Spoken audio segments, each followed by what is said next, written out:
Welcome to Nanak classes. दोस्तों, Nanak classes के YouTube channel पे आपका स्वागत है। आज राजस्थान जीके की क्लास में हमारे सवाल आपके जवाब के पटवारी में पूछे गए क्वेश्चन, क्योंकि पटवार का एग्जाम 4 पारियों में हुआ था, तो पूछे गए क्वेश्चन एक बार फिर आज ज्यादा नहीं है, इसमें 20 या 30 क्वेश्चन ही आपको मिलेंगे पटवार में पूछे, बाकी अलग से क्वेश्चन है। तो प्रतिदिन 50 क्वेश्चनों की रोज क्लास आपको मिल जाती है शाम 9 बजे।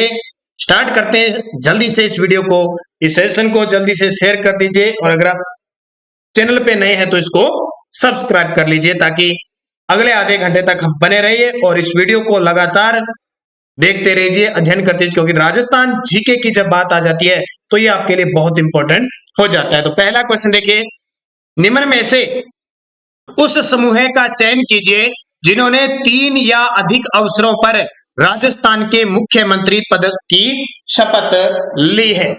उस समूह का चयन करना, ये पटवारी में क्वेश्चन आया था। आपको पता है पटवार और ग्राम सेवक के अंदर खास करके राजस्थान की जो पॉलिटिकल है और उसमें भी विधानसभा, राज्यपाल और मुख्यमंत्री से क्वेश्चन आते हैं। तो ये कह रहा है कि ऐसे 3, इनमें प्रधानमंत्री बताओ जो 3 या अधिक अवसरों पर राजस्थान के मुख्यमंत्री की शपथ ली है। तो देखिए, मोहनलाल सुखाड़िया ने शपथ ली है, लेकिन हीरालाल शास्त्री ने सिर्फ 1 बार ली थी। भैरव सिंह शेखावत ने 3 बार ली थी। शिवचरण माथुर ने 2 बार ली थी। हरिदेव जोशी ने 3 बार ली थी। ये भी गलत हो गया। मोहनलाल सुखाड़िया, हरिदेव जोशी और अशोक गहलोत, ये भी बात बनती है। इसमें जयनारायण व्यास कट गया। तो मोहनलाल सुखाड़िया जिन्होंने 4 बार शपथ ली थी, हरिदेव जोशी जो 3 बार राजस्थान के मुख्यमंत्री बनते हैं, और अशोक गहलोत वर्तमान में 3री बार उन्होंने शपथ ली है और वर्तमान में हमारे मुख्यमंत्री है 25वीं। तो मोहनलाल सुखाड़िया, हरिदेव जोशी, अशोक गहलोत इसका सही आंसर हो जाएगा। राजस्थान राज्य सूचना आयोग के वर्तमान सूचना आयुक्त कौन है? ये देखिए कितनी बार मैंने क्वेश्चन बता दिया आपको। राजस्थान राज्य सूचना आयोग के वर्तमान सूचना आयुक्त कौन है? देवेंद्र भूषण गुप्ता, जिनका शॉर्टकट में नाम है डीबी गुप्ता, जो राजस्थान के मुख्य सचिव रह चुके हैं। अब एक पारी में पटवारी, कल के पेपर में आपको मैंने वीडियो में बताया था कि राजस्थान के प्रथम सूचना आयुक्त कौन है, ये आया था एमडी कोरानी। कौन है? एमडी कोरानी था। ठीक है, तो ये क्वेश्चन दोनों ही आपके लिए इंपॉर्टेंट बन जाते हैं। राज्य मानवाधिकार आयोग के अध्यक्ष की नियुक्ति किसके द्वारा की जाती है? राज्य मानवाधिकार आयोग के अध्यक्ष की नियुक्ति की जाती है मुख्यमंत्री की सलाह पर राज्यपाल द्वारा। बात तो सही है, लेकिन अगला ऑप्शन क्या कह रहा है? मुख्यमंत्री की अध्यक्षता वाली समिति की अनुशंसा पर राज्यपाल द्वारा, राष्ट्रपति की स्वीकृति लेने के बाद राज्यपाल द्वारा, सोच समझकर राज्यपाल द्वारा। ये क्वेश्चन 4 पारियों में 2 बार आ गया। देखो, तो मुख्यमंत्री की अध्यक्षता वाली समिति होती है, यानी जब राज्यपाल नियुक्त करता है उससे पहले एक समिति बैठती है, उस समिति की अध्यक्षता कौन करता है? मुख्यमंत्री भी। किसको मानवाधिकार आयोग का अध्यक्ष बनाना है? तो राज्य मानवाधिकार आयोग के वर्तमान जो अध्यक्ष हैं वो है जीके व्यास। जीके व्यास का मतलब गोपाल कृष्ण व्यास है, और राजस्थान के प्रथम मानवाधिकार आयोग के अध्यक्ष थी कांता भटनागर। कौन थी? कांता भटनागर। ये दोनों क्वेश्चन आपके लिए इंपॉर्टेंट बन जाते हैं। निम्नलिखित में से कौन सा बेमेल है? अब बेमेल तो आप छांट सकते हो। रणथंभौर राष्ट्रीय उद्यान सवाईमाधोपुर में है, बिल्कुल सही है। सरिस्का राष्ट्रीय उद्यान अलवर में है, बिल्कुल सही है। केवला देव करौली, ये गलत हो गया आपका। केवला देव कहां पे है? भरतपुर में है, तो ये बेमेल हो गया। राष्ट्रीय मरु उद्यान जैसलमेर में, बिल्कुल सही है। अब देखिए रणथंभौर की खासियत, रणथंभौर राष्ट्रीय उद्यान, ये राष्ट्रीय उद्यान है जो 1980 में राष्ट्रीय उद्यान बना था, और पहली बाघ परियोजना भी है जो 1973-74 में शुरू हुई थी, और पहली राष्ट्रीय उद्यान भी। रणथंभौर का दर्जा इसे 1955 में दिया, अभयारण्य का दर्जा 1955 में दिया गया था। इसे भारतीय बाघों का घर कहते हैं। भारत में क्षेत्रफल की दृष्टि से सबसे छोटी बाघ परियोजना रणथंभौर की है। सरिस्का की बात करें तो राजस्थान का दूसरा टाइगर रिजर्व है, 1978 में स्थापित हुआ था, अलवर में है। और केवलादेव ये राष्ट्रीय उद्यान है जो 1981 में स्थापित हुआ था। और केवलादेव की बात जब भी करते हैं, इसे घना पक्षी बिहार के नाम से भी जाना जाता है, पक्षियों का स्वर्ग कहते हैं। 1985 में यूनेस्को की विश्व धरोहर सूची में शामिल हुआ, और 1981 में ही इसे रामसर साइट रिजर्व क्षेत्र में, नमभूमि क्षेत्र में चुना गया। तो इतनी चीजें आपके लिए इंपॉर्टेंट बन जाती है। राणा सांगा के द्वारा लड़ी गई निम्न लड़ाइयों का सही कालक्रम बताइए। अब राणा सांगा की जब लड़ाई आती है, मैं यहाँ पे राणा सांगा जिसे हिंदूपत बादशाह कहते हैं, यहाँ पे लड़ाइयां लिख देता हूं। 1, 2, 3, 4, जितनी भी 5-6 लड़ी। सबसे पहले इसने लड़ी खातौली की लड़ाई। कौन सी? खातौली की 1517 में। फिर इसने लड़ी बाड़ी की लड़ाई। बाड़ी की लड़ाई 1518 में, दोनों इब्राहिम लोदी के साथ लड़ी थी और इब्राहिम लोदी को हरा दिया। तीसरा जो युद्ध लड़ा था वो मेदिनी राय की सहायता की थी, गागरोन का युद्ध 1519 में, मोहम्मद खिलजी द्वितीय था। चौथा युद्ध लड़ा बयाना का युद्ध, जो 16 फरवरी 1527 को लड़ा था। और पांचवा अपना अंतिम युद्ध लड़ा खानवा का युद्ध 17 मार्च 1527 को। ये देखिए, अब आप सही कालक्रम लगा लो, क्या आएगा? खातौली, खानवा, गागरोन, ये तो यहां तक सही है। बयाना खतौली गलत हो गया, क्योंकि पहले क्या आएगा? खतौली। खातौली बयाना ये भी गलत हो गया, क्योंकि गागरोन आ गया। गागरोन पहले आ गया, खतौली बाद ये भी गलत हो गया। तो उत्तर क्या होगा? खतौली की लड़ाई, खानवा, ये खानवा की लड़ाई और गागरोन की लड़ाई सही क्रम हो जाएगा इसका। ये सामने आपके पड़े इस प्रकार। निमुचना किसान आंदोलन हत्याकांड राजपूताना के किस रियासत में हुआ था? मैं बार बार आपको कह रहा हूं, किसान आंदोलन से अगर निमुचना से क्वेश्चन आता तो दो ही क्वेश्चन आते हैं। निमुचना किसान आंदोलन का संबंध अलवर रियासत से है और यह हत्याकांड कब हुआ? 14 मई 1925। फिक्स तारीख ध्यान रखना, 14 मई 1925 का निमुचना हत्याकांड था, जिसको दोहरी डायरीशाही की संज्ञा भी दी जाती है। असुमेलित कीजिए। अब देखो, तारागढ़ का किला जोधपुर में तो ही नहीं है, ये तो सीधा ही गलत हो गया, क्योंकि तारागढ़ के किले दो है। एक तो तारागढ़ का किला अजमेर में है, जो गढ़ पिटली पहाड़ी पे राजस्थान का जिबलेटर है। एक है बूंदी के अंदर। तारागढ़ दो ही है। जयगढ़ अजमेर में है, यहाँ पे थोड़ा सा मिस्टेक हो गया शायद। कीर्ति स्तंभ चित्तौड़गढ़ में, मेहरानगढ़ भरतपुर में। अच्छा, सुमेलित बताना भी, ए मत करना, सुमेलित करो। जयगढ़ अजमेर में, ये भी गलत है, क्योंकि जयगढ़ का किला कहां पे है? जयपुर के अंदर है, ईगल की पहाड़ी पर है, और इसका निर्माण मिर्जा राजा जयसिंह ने करवाया था। कीर्ति स्तंभ चित्तौड़गढ़ में, ये सुमेलित सही है। मेहरानगढ़ का किला ये गलत है। मेहरानगढ़ का किला चिड़िया टुक पहाड़ी पर जोधपुर में स्थित है, राव जोधा ने इसका निर्माण करवाया था। तो उत्तर आ जाएगा सुमेलित बताना इसके, कीर्ति स्तंभ चित्तौड़गढ़, जिसका निर्माण ये विजय स्तंभ के रूप में कीर्ति स्तंभ है, ये किसने करवाया था? महाराणा कुंभा ने।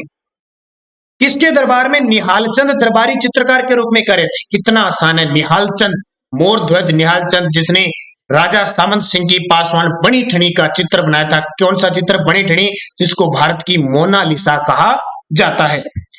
हवा महल जयपुर के बारे में निम्नलिखित कथनों पर विचार कीजिए और दिए गए कूट में से प्रश्न का उत्तर दीजिए। हवा महल के बारे में बताना। देखो, हवा महल एक 5 मंजिला है, ये तो सही है।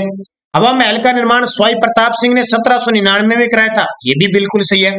हवा महल में 983 झरोखे हैं, ये गलत है। 983 तो आते नहीं है, 953 का आंकड़ा जरूर आता है।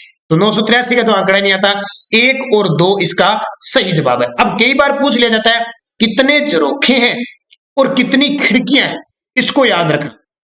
और इसका जो शिल्पकार था वो था लालचंद, यानी लालचंद इसका शिल्पकार था। झरोखे कितनी है, खिड़कियां कितनी है, ये दोनों मुझे कमेंट करके बताओ। इतनी चीज मैंने आपको बता दी। हवा महल में कितने झरोखे हैं और कितनी खिड़कियां हैं, और इसकी आकृति आपको पता है श्री कृष्ण के मुकुट के समान है।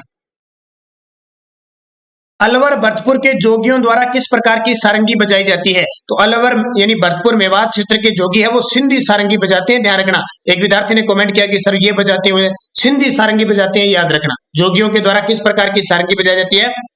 सिंधी सारंगी। कुंडा पंथ के प्रणेता कौन थे? कुंडा पंथ के प्रणेता कौन थे?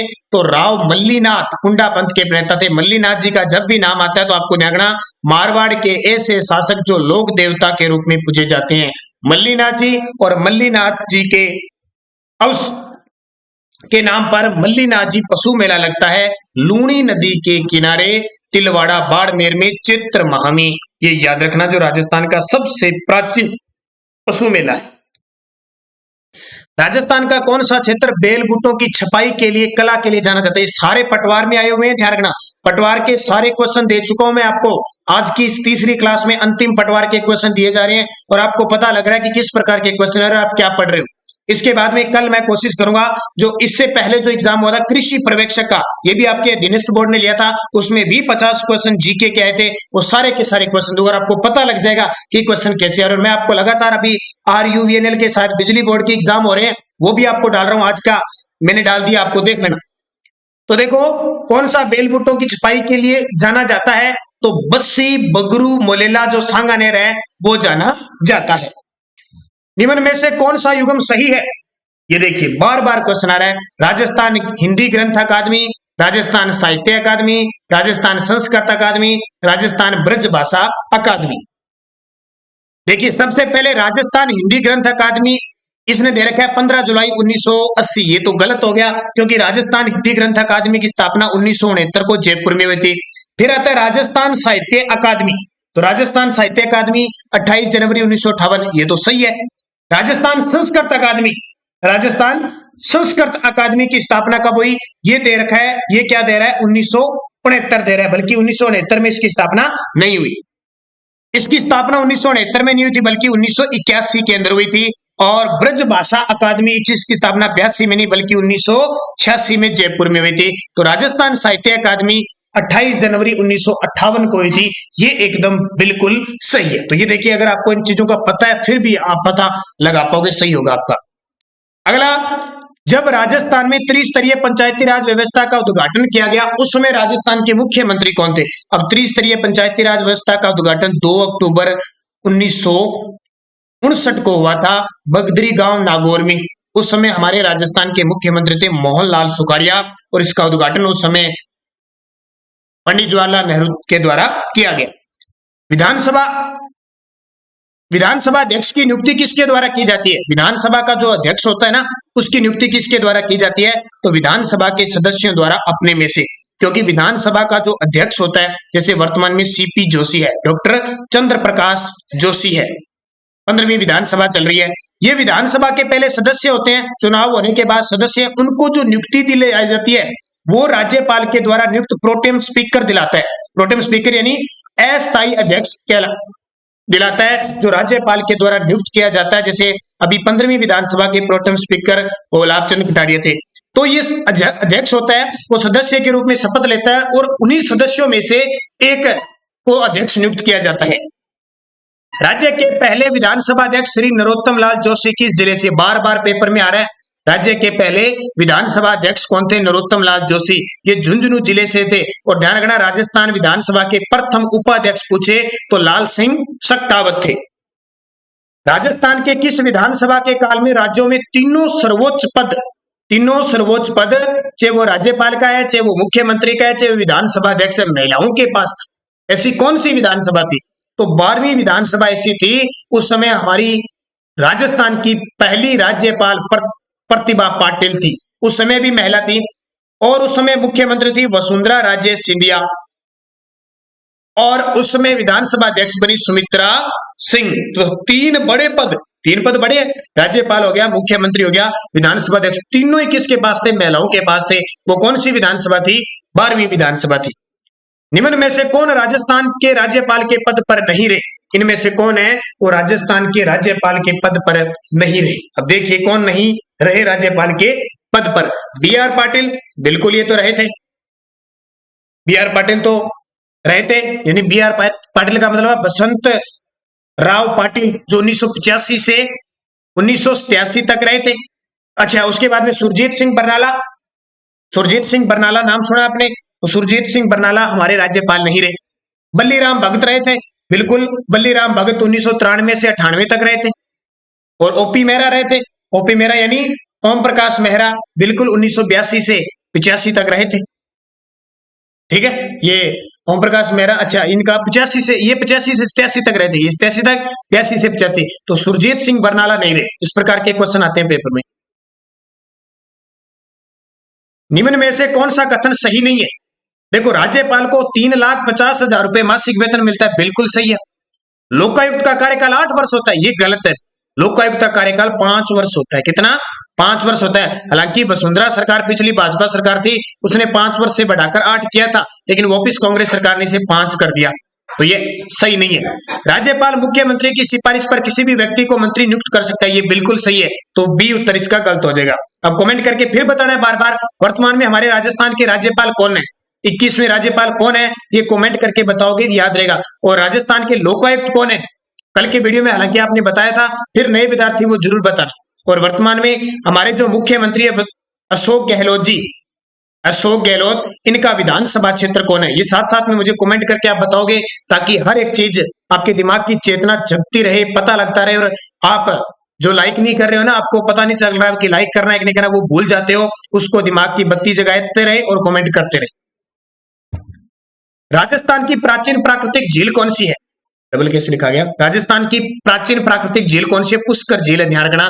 पुष्कर झील कहां पे है? अजमेर के अंदर। वैसे करेक्टर झील भी इसको माना जाता है। और हाल ही में आपको पता है पुष्कर हाट मेले की शुरुआत हो चुकी है इस कार्तिक महीने में। निम्न में से असंगत युगत कौन सा है? असंगत। कावोद झील जैसलमेर में है, बिल्कुल सही है। सिलीसेड झील अलवर में है, बिल्कुल सही है। अनूप सागर झील जोधपुर में, ये तो गलत है, तो ये अनूप सागर बीकानेर में है। कहां पे? बीकानेर में। गेप सागर डूंगरपुर में है। अब गेप सागर की खासियत, इसके किनारे भील कालीबाली कालीबाई का, जो भील कालीबाली का थी ना, भील बालिका कालीबाई, उसका स्मारक बना हुआ है। सिलीसेड झील को राजस्थान का नंद कानन कहा जाता है। पुष्कर झील पर हर वर्ष मेला कब लगता है? और अभी लग रहा है, देखो कार्तिक पूर्णिमा को। अब ये मेले कल से स्टार्ट हो चुका है, 14 दिन ये मेला चलेगा। पुष्कर हाट मेले की शुरुआत होगी। राजस्थान का सबसे रंगीन मेला, और बहुत सारे विदेशी पशुओं का क्रय विक्रय भी होता है। ऊंटों के क्रय विक्रय के लिए भी जाना जाता है। निम्न में से कौन सा बांध तालाब अजमेर जिले में स्थित है? इनमें से कौन सा बांध या तालाब है वो अजमेर जिले में स्थित है? तो नारायण सागर, जो नारायण सागर है, बुड्ढा पुष्कर है, गुंदोलाव तालाब, तीनों ही अजमेर में स्थित है। ध्यान रखना। नारायण सागर बांध की खासियत, ये खारी नदी पर है और इसे अजमेर जिले का समुद्र कहा जाता है। छत्रविलास तालाब कहां स्थित है?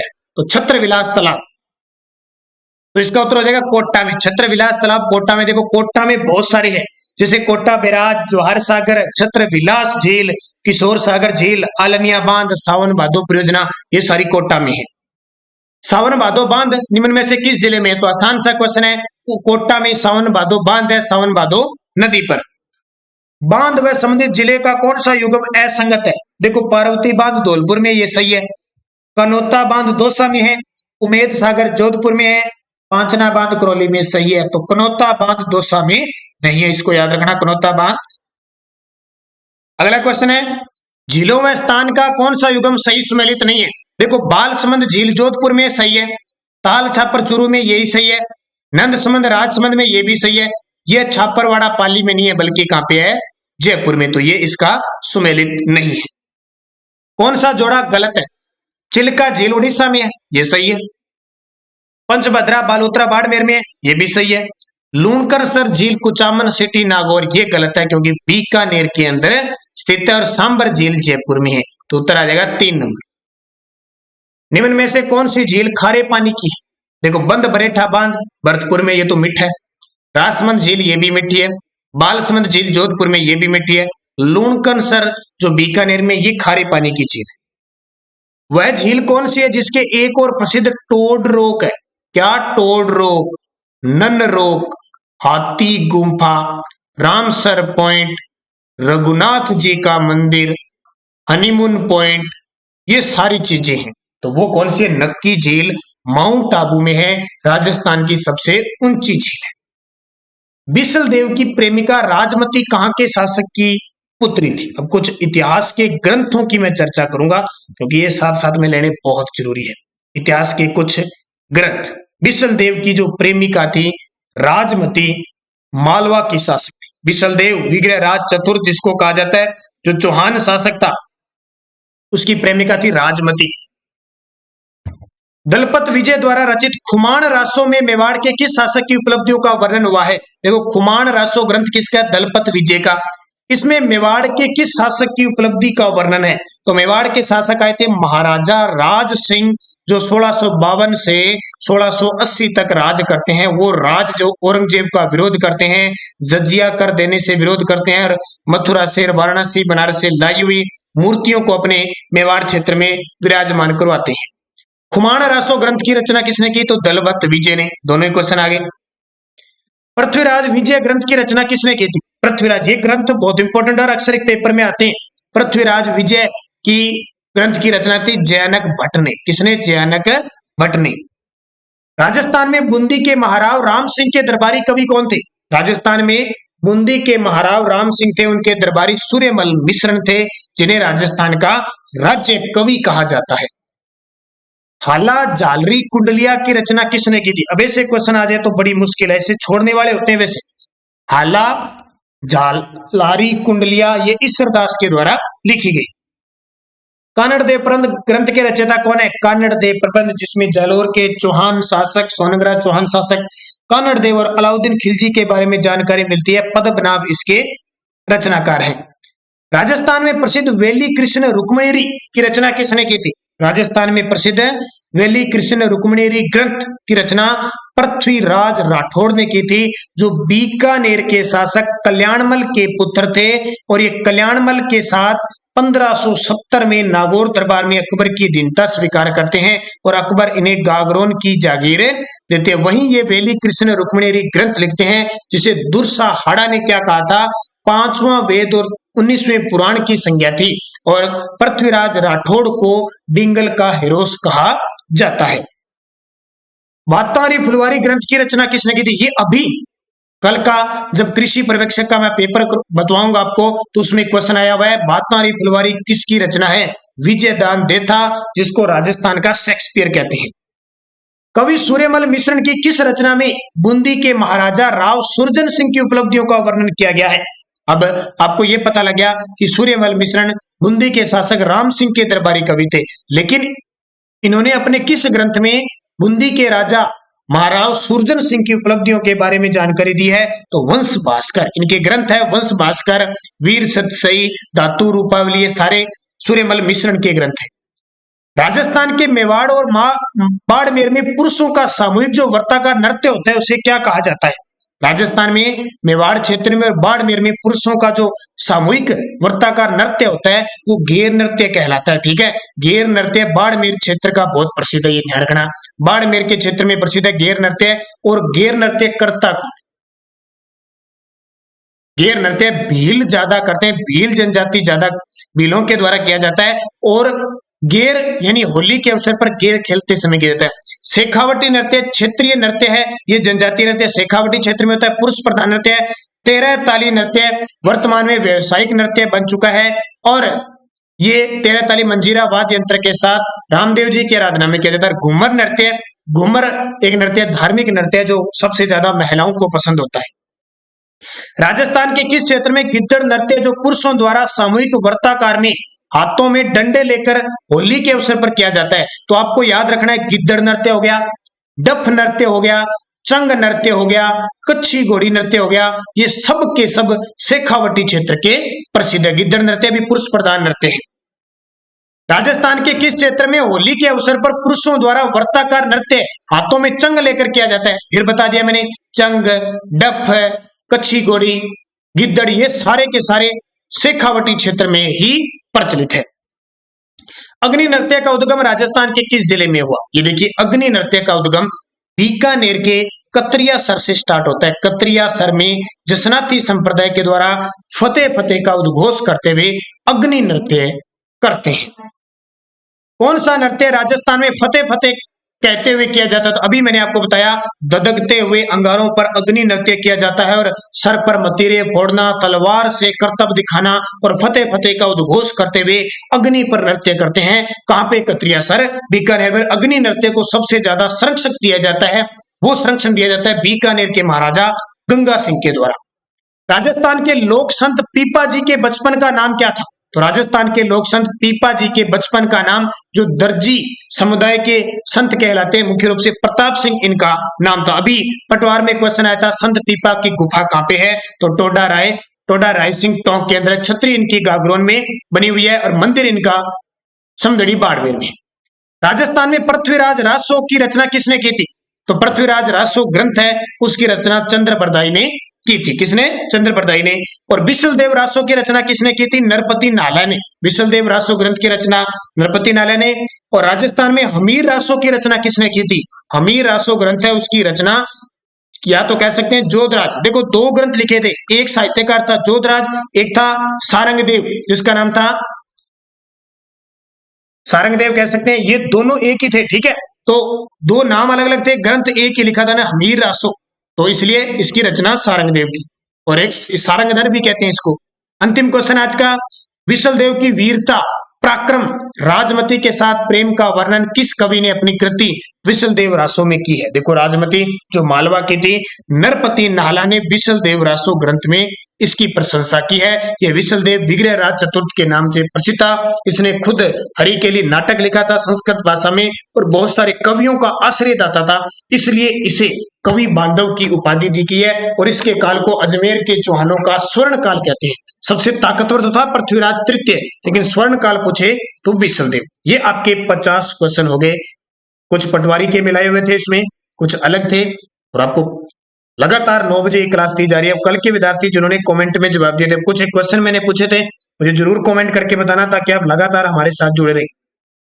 और मैंने कल आपसे पूछा था कि आपको पीछे वाले टॉपिक करवाए जाए, पता लगे आपको पेपर में किसी बहुत सारे विद्यार्थियों का जवाब पॉजिटिव था, बहुत अच्छी बात। Om Prakash Berwaji, CM Hiralal Shastri present, Lokayukta Pratap Krishna Vora, very good class, thank you Om Prakash Berwaji, आपका बहुत अच्छा जवाब। केसर नाम से थैंक्स सर जी, आप वीडियो जारी रखें, एक साथ सही प्रश्न उत्तर पाना मुश्किल होता है, आपकी मेहनत सराहनीय है। वीडियो एग्जाम के लिए मैं आपके चैनल पर विशेष आता है। बिल्कुल नीतू लिम्बा सर, आप जो करवा रहे हैं वो सही है, बिल्कुल। मनीषा शर्मा सर जी पुराने क्वेश्चन ही करवा दीजिए, बिल्कुल चल रहा है बस सीरीज 2021 में जितने भी क्वेश्चन आए हुए अपने सारे क्लियर करेंगे। मनीषा शर्मा ने कहा सर वर्तमान लोकायुक्त 13वें क्रम के हैं, प्रताप कृष्ण लोरा, वेरी गुड, 13वें ध्यान रखना। और शुभ प्रभात आपको मनीषा शर्मा। सर जी आपका ऐप तो डाउनलोड कर लिया, उसमें कुछ क्विज टेस्ट नहीं है, बिल्कुल नहीं है। अभी क्विज आपने डाउनलोड कर लिया, 15 नवंबर के बाद इसमें आपको मिलने लगेगा। एक बार सभी जितने भी विद्यार्थी हैं, हमारा जो चैनल है नानक ऐप है, प्ले स्टोर में जाके, जैसे टेलीग्राम पे मैंने लिंक दे दिया है नानक क्लासेज नाम से, आप उसे डाउनलोड करके प्ले स्टोर से और अपने पास रख लीजिए, सुरक्षित रख लीजिए। 4-5 दिनों में आप उसमें प्रक्रिया शुरू हो जाएगी, इंतजार कीजिए क्योंकि इंतजार का फल मीठा होता है। दलपत राम, मयंक नरमा सर, राम सिंह ने राजस्थान कला अकादमी की स्थापना 1859-60 में की थी। आरपीएससी एसआई 1998 का क्वेश्चन है ये, 1857 की क्रांति के 2-3 साल बाद। दलपत राम सर, अलवर जिले की जोगी जाति के लोग बपंग वाद्य यंत्र बजाते हैं, बिल्कुल नहीं है, गलत है, सारंगी बजाते हैं। आप किताब में कहीं भी चेक करो। जयपुर वाला जाट सर, इसकी पीडीएफ भी डाल दो। इसकी पीडीएफ तो मिल जाएगी लेकिन उत्तर नहीं मिलेंगे, सिर्फ रिवाइज के लिए मिल सकती है, इसके उत्तर नहीं आते हैं। राजू गुर्जर कर लिया sir app, very good, thank you so much. Rajasthan के प्रथम मुख्यमंत्री अशोक सिंगर, बहुत बढ़िया। Desi gaming Raj Singh, very good. Babulal Sain, very good. Mantra Jat, thank you आपको भी।